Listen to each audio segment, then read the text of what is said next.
things. I just want to like get a baseline on so that we have an understanding about the culture. So we spoke about the people, and we also touched on the safety and the security aspect of the entire thing. So let's not talk about that again. But so when you talk about like the finances and the language and the cuisine, and food and things. So like something that really interests me in other cultures is language. Language, okay. Right. So I mean, it's something that intrigues me so much, Really? like language, and like there was a phase where I was like so into studying the languages and how it originated and like different languages, the common factors and where it diverged and things like that. So obviously, I guess Saudi Arabia national language is going to be Arabic. Yes. It's obvious.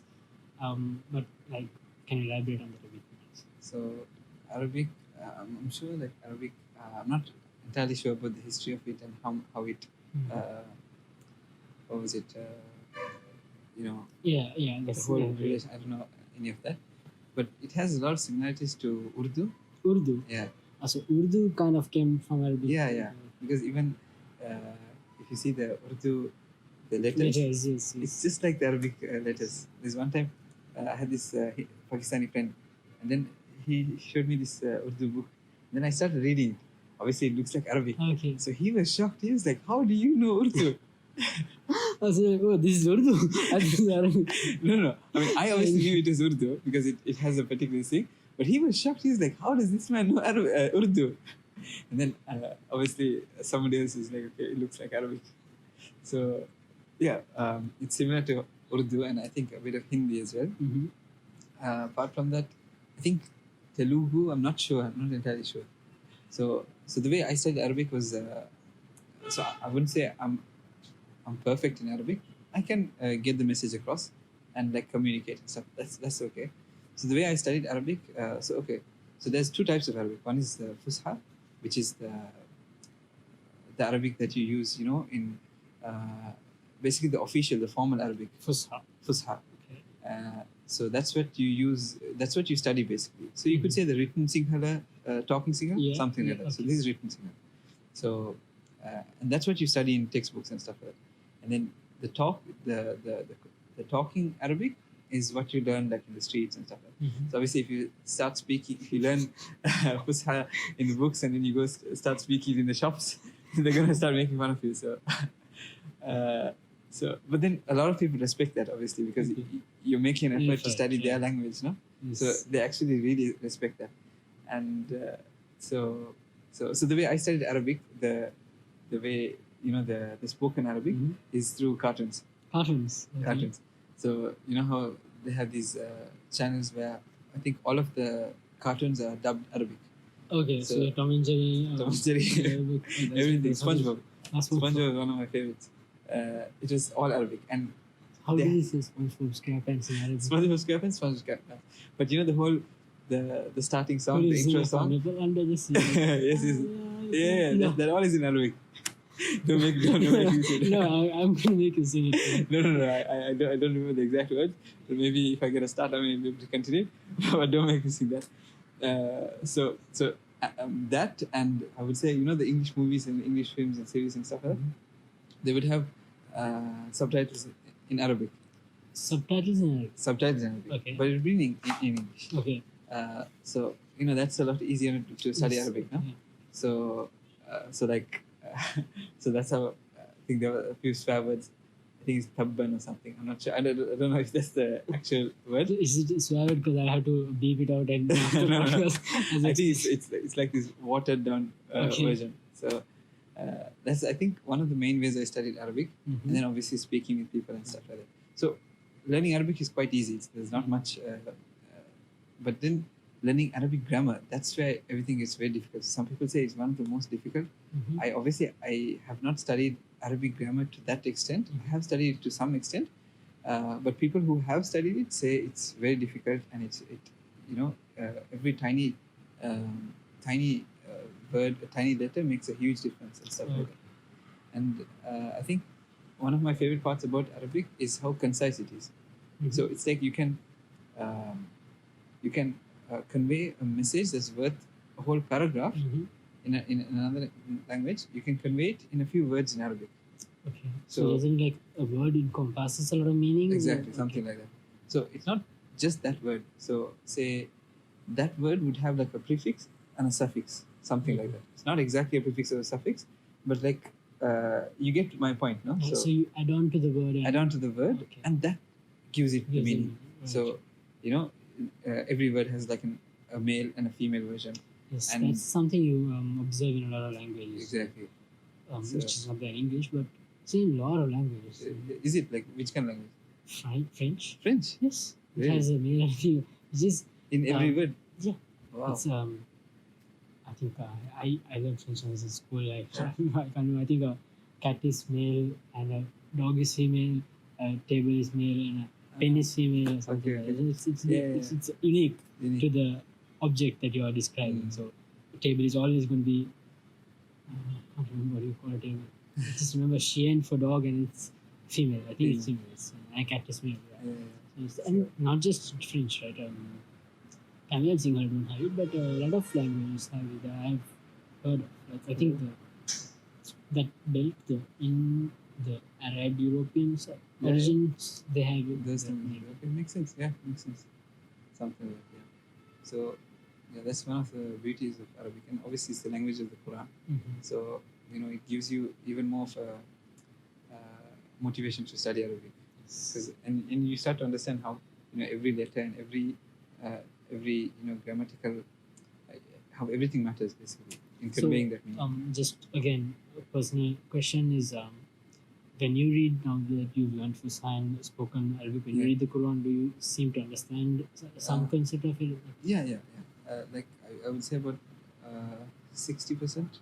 You could say. Okay, so you get the grasp, Get the idea gist of what's happening. Yeah, something like that. Because like when take us, right? So like we learn Arabic to read the Quran, but we don't understand it. Yeah. So it's just rote reading, right? Yeah. And rote memorization.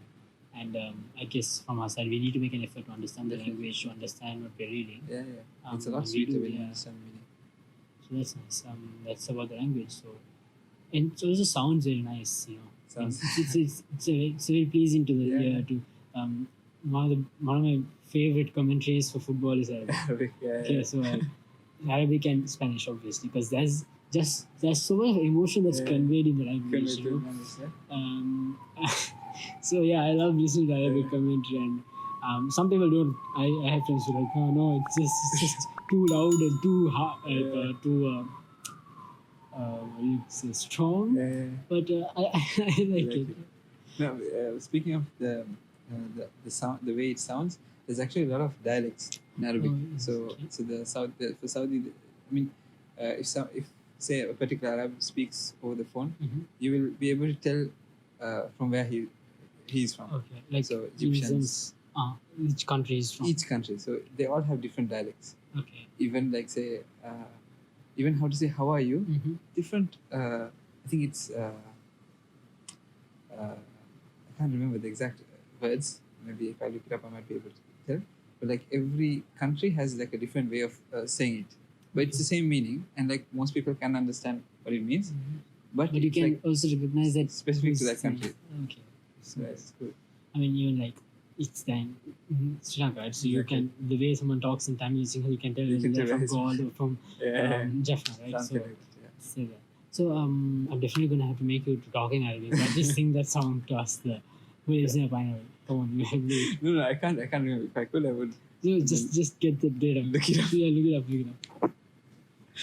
Okay, maybe I'll play it, but then I'm not going to sing it.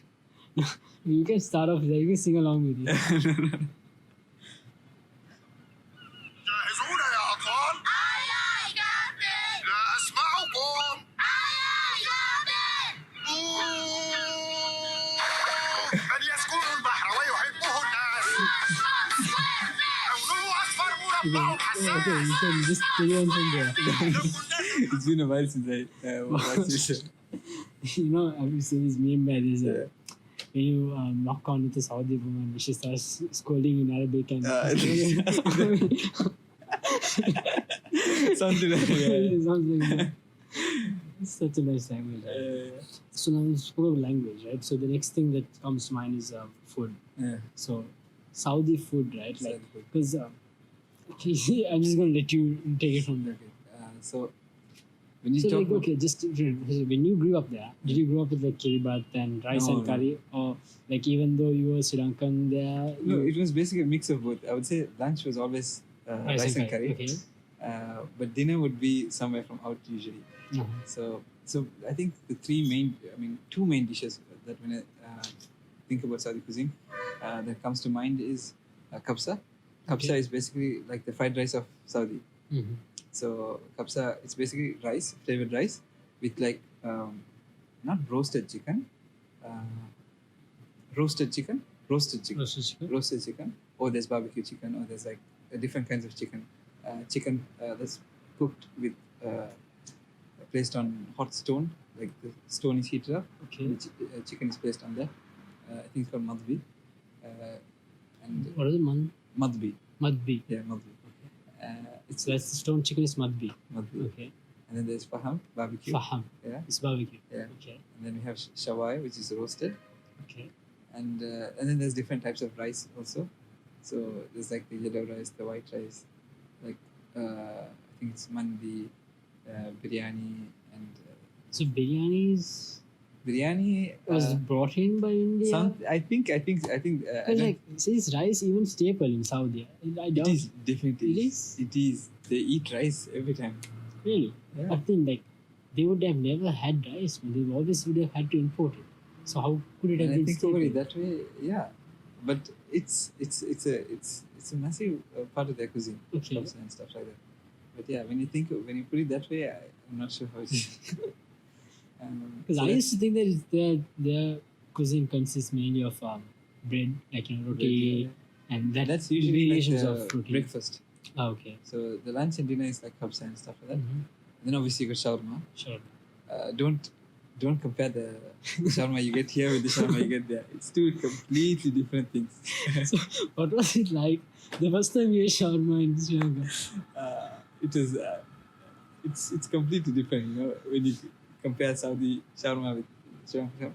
You have to try the Saudi shawarma. It's I wouldn't say it's like a few times better than it. It's miles in another galaxy. The Saudi shawarma is something else. My mouth is watering just thinking about it. The garlic sauce, the chicken, the pickle, something else. And then the foods that you usually eat in the morning, it's like bread, khubz. Mhm. That's what you call it. In Khubz. Arabic, khubz. Okay. And so you have khubz and you eat it, I think, with it's called liver, kibda. Keep Kibda. that. Kibda means liver. Okay. So the liver of cow or goat or something like that. So I personally don't like it, but that's a very famous dish in Saudi. So bread, is it like the bread that we have here? Not the sliced bread. So the khubz is usually like this round roti, and it's not like the pol roti, or it's not like it's more like the naan roti, Mm-hmm. but a bit thinner. Okay, so it's not like bread. It's not like the bread we call bread, pan. No, not the sliced bread, not the pan, not that. So y'all don't have that there. We have it there, but that's not part of the. Cuisine. Yeah, it's used for sandwiches and stuff like that. What we use is khubz. Mhm. So khubz is something like a naan roti. I think naan roti is the closest that comes to it, and that's what they use for everything, basically. And then you have other dishes like falafel, but then I'm not sure if falafel is like.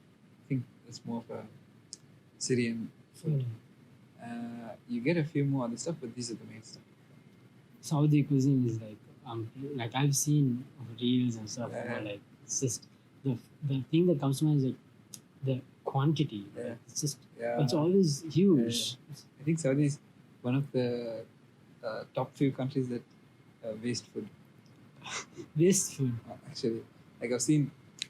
I mean, that's how available food is. Mhm.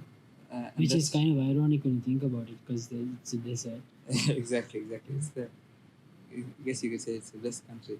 So it's very available. Like it again comes back to my point about generosity and hospitality. So people, they give out food, especially in Ramadan. They give out so much of food. You can.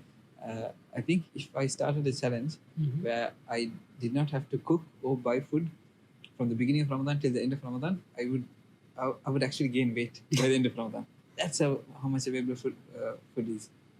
Everywhere you go, people keep giving food and stuff like that for free. So I might have to try that challenge. When was the last time you went to Saudi? I think a few months ago, 3-4 Right. months ago, for Ramadan. Went after gap off? I think 4-5 months. Then not so bad. So Yeah. So we spoke about food. Now, if we come to finances, right? So this you have Saudi Riyal, and how much is it in Sri Lankan rupees? Should be 13? 13. 30? No, that was maybe 15 years ago. It keeps increasing. Yeah. So it's about 80-90 rupees right now. Okay, 80-90 rupees. Okay, so like, how does it work? Like, I mean, if you were to earn there in Saudi and live, would the cost of living be proportionate or like? Okay. So obviously, I mean, a lot of people, they go to Saudi mainly to make money and to earn a living. And there are opportunities there, and you do earn well. But the thing is, the cost of living is also rising in Saudi. Mhm. So initially, maybe 10-15 years ago, prices of everything used to be really, really cheap, and it used to be a very good country to earn and live. But nowadays, the cost of living is rising. And to give you some context, 10 or 15 years ago, petrol used to be cheaper than water. So 1 liter of petrol used to be cheaper than 1 liter of water. Yeah, I've heard that. So I think it was about 50 rupees or less than that for 1 liter, and now it's about 200 odd rupees for 1 liter of petrol. Okay. So I think in Sri Lanka it's about 360 something rupees. Yeah. So it's not a big. Okay. Yeah. Right now it's still cheap. I mean, this is after prices have increased a lot recently in the past 4-5 years because of it didn't 10 or 15 years ago, it did not have VAT, no income taxes, no value VAT, value added Tax. value added tax, and so there were no taxes, and basically No education income was tax. free. No income tax, not even on your expenditure. But recently they have brought VAT, but not income tax. So life has gotten a bit more expensive, and inflation and stuff like that. Life has gotten a bit more expensive recently, but you can still live there comfortably if you were earning if you're earning there. But the good thing is that the real is pegged to the dollar. So Okay. $1 is 3.75 reals. Mhm. So I think that's a good thing, no? Yeah, When you think about because it all depends on the dollar, so Exactly. it doesn't really. It's definitely. So was it pegged recently or has it always been? It was always pegged. I think it was a thing between US and Saudi Yes. relations, so they pegged it, and maybe 30 to 40, 20 years ago, 1 real used to be 30 rupees, 33 rupees, and now it's like 1 real is 90 something rupees. So somebody who earns in reals but spends in rupees Is a lot.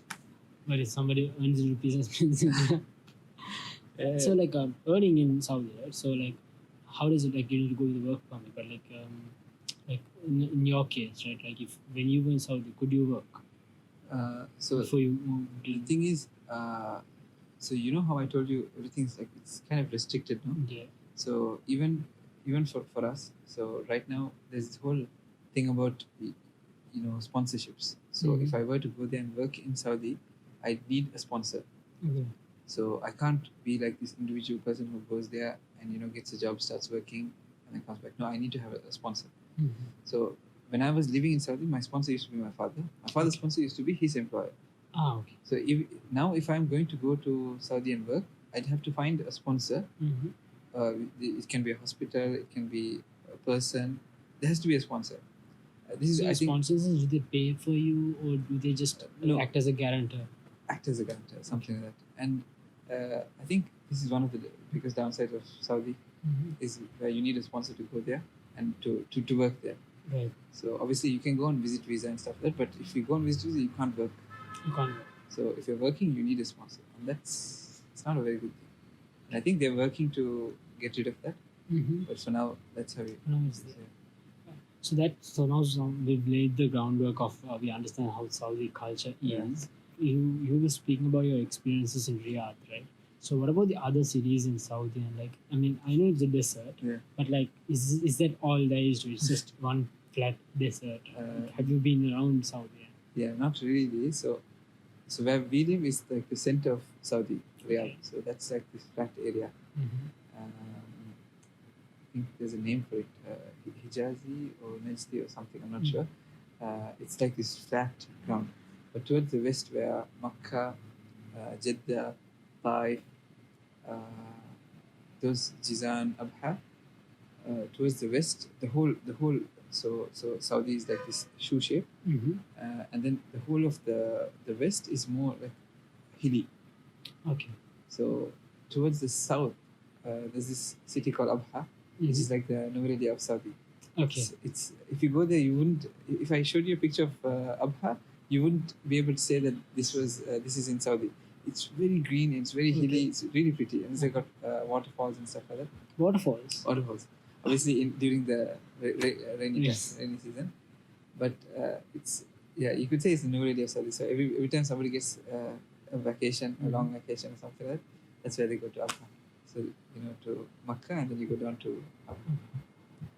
What about the eastern side of? The eastern side is so the residents of Riyadh, obviously they don't have a sea, so usually the closest area is the east.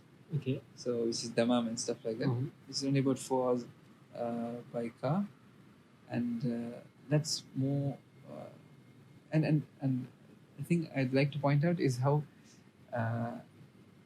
people of each city they are distinct. Right. So you know how the west is where Jeddah is. So that's where the Jeddah port is. That's where a lot of people from other countries come in by ship and stuff like that. So people say that the people of Jeddah and the people of like the west are more like open to like other cultures and stuff like that. The people of Riyadh are less open to it because they're surrounded by the cultural difference between the countries. Yeah. And just like that, there are things about people of Taif. They're very loving and kind people, and I think Medina as well is something like that about the people. And Dammam, I'm not entirely sure about the people there. So a bit of thing about the people when we spoke about the people we didn't touch on this is like obviously the majority is Muslims, but do we find other religions and other? Yeah, it's a good question. So majority is Muslims, but right now they're more open to other religions and other cultures, and so like I think this is something I should have touched upon. So 10 or 15 years ago, the Saudi that I know of, the Saudi that I grew up in, is different from the Saudi of now. Okay. Because right now Saudi is trying to be like more liberal to attract more tourists. So they're trying to move away from the whole petroleum industry towards more tourism industry. So they're lifting a lot of restrictions, and they're making the place more open to other cultures and other people, just to attract more people. And I think it's working because a lot of people they go to Saudi as a vacation destination. But majority of the people, I would say 90 to 95% are Muslims, but there are definitely other people from other cultures and other religions. There, I don't think there are any places of worship for other religions, to my knowledge. Churches. I think there is a church in Riyadh inside the diplomatic quarters. So diplomatic quarters is this place where all the embassies are. So I think there's one church there, but in every other place there are no churches. So you don't get churches or temples or any other worship place. So that's interesting thing to note. And I think we almost covered every aspect of life in Saudi, right? I mean, as a native, and even in that aspect, what to expect for someone who's moving into Saudi, right? Yeah. Because like the people, I mean the language, and I mean definitely you need the language to survive, right? Like how about like English? Like can you survive in Saudi without Arabic? Okay, so right now, yes, you definitely can. Most Saudis they speak English, and like I said, half the population. The older generation, younger generation, most of them can. The younger generation, I think all of them. Older generation, you can manage with them. But I'm sure you can manage with only English. But Arabic is an easy language. You can easily pick up words and most of it it's quite easy. I don't think you have a problem. And like I said, 50% of the population is expatriates. So you're definitely going to find your own people there who will Right. help you out. So I don't think I told this. So because we live in, so our school, SLSR, was in this place called Malas, and all of the Malas is the Malas. name of the place. Yeah. So all of the Sri Lankans who have children that go to that school live in and around that area. Right. So when you like even after school, if you want to hang out and stuff, right, you have a community there. So even I would say Bangladeshis and Pakistanis, there's a particular area where they are around their school. So I don't think it's going to be a problem. You can manage. That's okay. That's good. And then we spoke about the food, so we covered everything about the food and people and all of that. There's something that I it's like this fun question that comes in at the end is the entertainment industry kind of, especially like the cultural thing. So like I don't know how relevant it is to ask for Saudi though, because movies, music, things like that. Right? Because like does Saudi have in entertainment industry that produces movies and dramas and things like that? So yeah, if you asked me this question 10 or 15 years ago, I would say no. But now they do. Like I said, they're trying to move more into the tourism industry. So I'm not. But I'm pretty sure I've seen like Saudi dramas, like teledramas. Teledramas, those are definitely there. Not really my taste. So don't ask me any Is of it them. like the Indian Hindi ones, or is it like ritual dramas with there are dramas and stuff like that. It's not really my expertise, so I wouldn't comment on it. There were dramas and stuff like that. Like And not as Guanteri, big right? as Hollywood and Okay. Bollywood and stuff like that. There are a few ones. So these are the ones that I've studied Arabic through as well. okay. So those are there. But then, like I said, the whole cinema and the whole music industry and stuff like that is something that Saudi is opening up to only now. No. And when I say opening up to now, I'm talking about more of the international stuff. So the international movies and the Music. international musicians and stuff like that. They are coming in now. Yeah, I have to comment, but about producing Saudi is still not That's always been there, but it's never been a big thing. thing. Okay, Yeah. so there are like Arab songs. Yeah, Arab songs. And like there is this traditional cultural Arab Yeah. songs and dances and things like that. Yeah. And I think even more recently, there are more young Saudi artists popping. You've listened to your aware of him? A few here and there on YouTube and stuff. Not a big fan. So it's not a big thing, but it's there. It's there. It's definitely there. I mean, it's understandable because that's the kind of environment is not encouraged, right? Encouraged So, 10 or 15 years ago, that. But now it's actually It's something that's encouraged. There's a whole tourism, I think, Ministry of Entertainment. Yes, Ministry of Entertainment. recently started. I'm sorry? Recently started. Recently started. Like I said, 4 or 5 years ago. So they very often come up with events. And so there's this thing called Riyadh season. Mm-hmm. So that happens, I think, every year or every 2 years. Every 2 years or every 3 years. So where they arrange and these programs, these places, they decorate like whatever place that was already there. For example, the Riyadh Zoo, they would decorate it with all of this Riyadh season stuff, and inside they keep like different activities, and not only Riyadh season, there was Jeddah season and stuff like that. So right now, of course, there is a whole ministry that's responsible for entertainment. So I think it's a relevant question to ask now, and there are quite a lot of places and stuff like that. I mean, it's not cheap though. That's Okay. one thing to keep in mind. A ticket would cost you, depending on the thing, nearly from 50 to 200 riyals. So that's there, but the options are still there. So that kind of covers up everything, right? Yeah, that I want to talk about.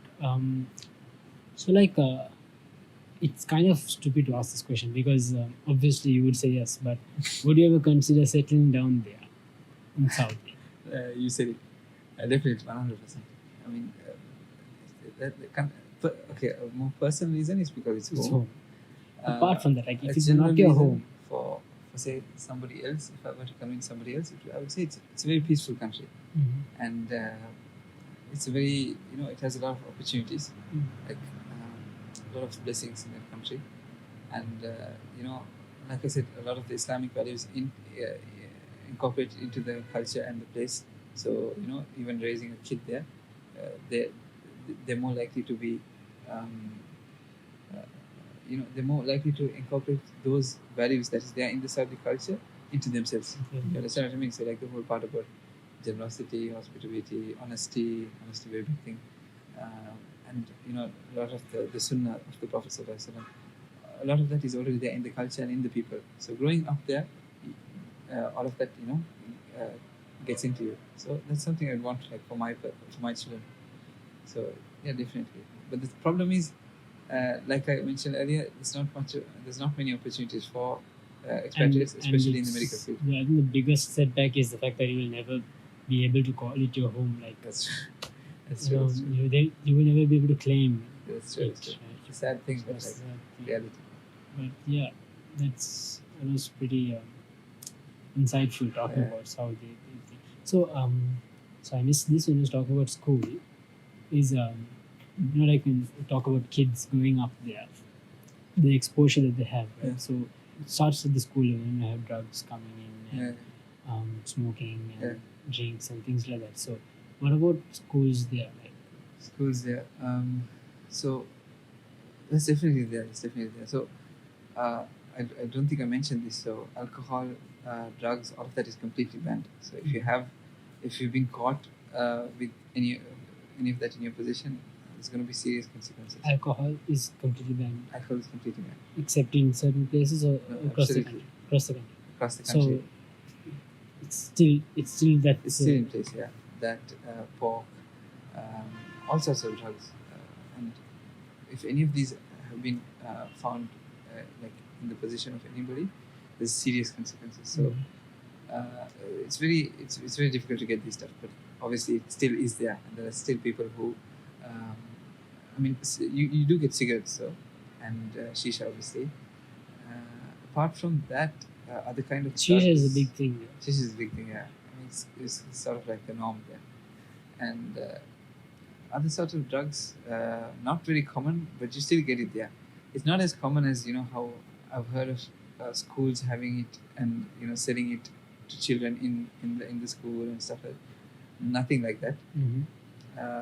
You will have to like really dig in and find somebody who knows somebody to get it. It's not as common as here. So it's a pretty safe country. So about shisha, like what's the deal with shisha? Shisha. Shisha, It's a it's like social thing. mostly. So it's like in gatherings, in parks, in cafes, restaurants, when hanging out with friends, we're talking, stuff like that. You just have a puff, something like that. So yeah, those are just bits and pieces of this across the thing. I think if I start asking bits and pieces, I'm going to stay here like asking on and on because you can never exhaust asking about another person's Yeah. culture. It's something that really gets me curious. Yeah. Another country, another culture, something absolutely new, right? Yeah. I mean, it's not like we have the opportunity to travel all across the world, but now that we have the facility with the internet and stuff, we can learn, but even then we don't, right? Yeah. So when you get a chance to ask, I'm just Yeah. like, all right. I definitely So- enjoyed talking about Saudi. Thank you so much for coming on, and it's a pleasure. It's a this such short notice again, It's fine. and with all this first time setting this up Yeah. with the entire setup, and you go with bearing with us for everything. It's okay. So thank you for that, bro, and thank you for coming on the show. Hi, and Welcome. thank you for talking and telling us so much about Saudi, No problem. because I mean, Pleasure. I really learned a lot, so, and I Yeah. enjoy the show. So thanks. Same. I enjoyed it too. Thanks very much. And guys, thank you for listening to the show. And